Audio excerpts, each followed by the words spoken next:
Ms. Crump, Rochelle Crump, to tell us there was an event that went on, and she attended it. Rochelle, tell us about that. Yeah, yesterday, Friday, we had a press conference at City Hall. Former Alderman Balsa from the 11th Ward, myself, other gentlemen, you had your former Commissioner Santiago. We had someone from the American Legion Chinatown, and then some other veterans were present as well. And what we had discussed early on was about the fact that we're not hearing anything from leadership about all of the issues that are still going on with veterans, you know, such as employment, housing, homelessness, the privilege to having those employers look at veterans for hiring. So we talked a little bit about that. I had an opportunity to talk about that female veteran again with the dog, you know, and I told them, you know, we've made another step on that, and this is important because we made another step. However, I think I mentioned before, there's millions of dollars out here in that supportive Veterans Family Fund, millions of dollars across the nation. And remember, I told you, you can buy a bed, but you can't buy sheets. So she finally got into the housing, and now they're going to wait a month before they get her a bed.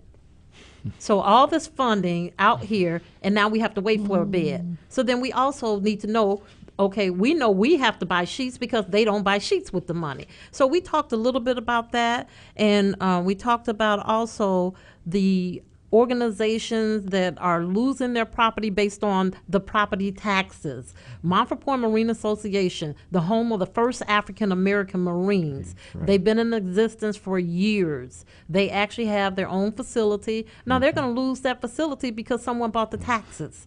You know, and we're looking at, they should have a long time ago been exempt from property taxes. So other organizations are losing their property as well. Where is the voice from the leadership of people who are supposedly so concerned about veterans? So who was this press conference addressed to? We were there as veterans. We didn't represent our organizations, and it was addressed to pretty much the leadership. You know, those people who we're talking about city, state, federal, city, state, federal, county, everybody who's stepping up to the plate, who want the support of veterans. You know, we're 501c3. We don't do political things, but all of those people who want to represent this state, this county, this city.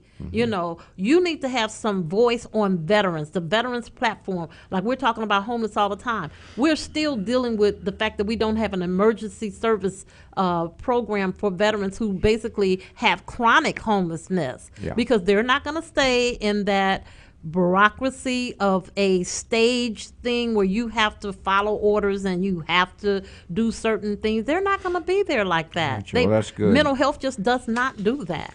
And we talked about mental health as well, and our veterans who are still suffering.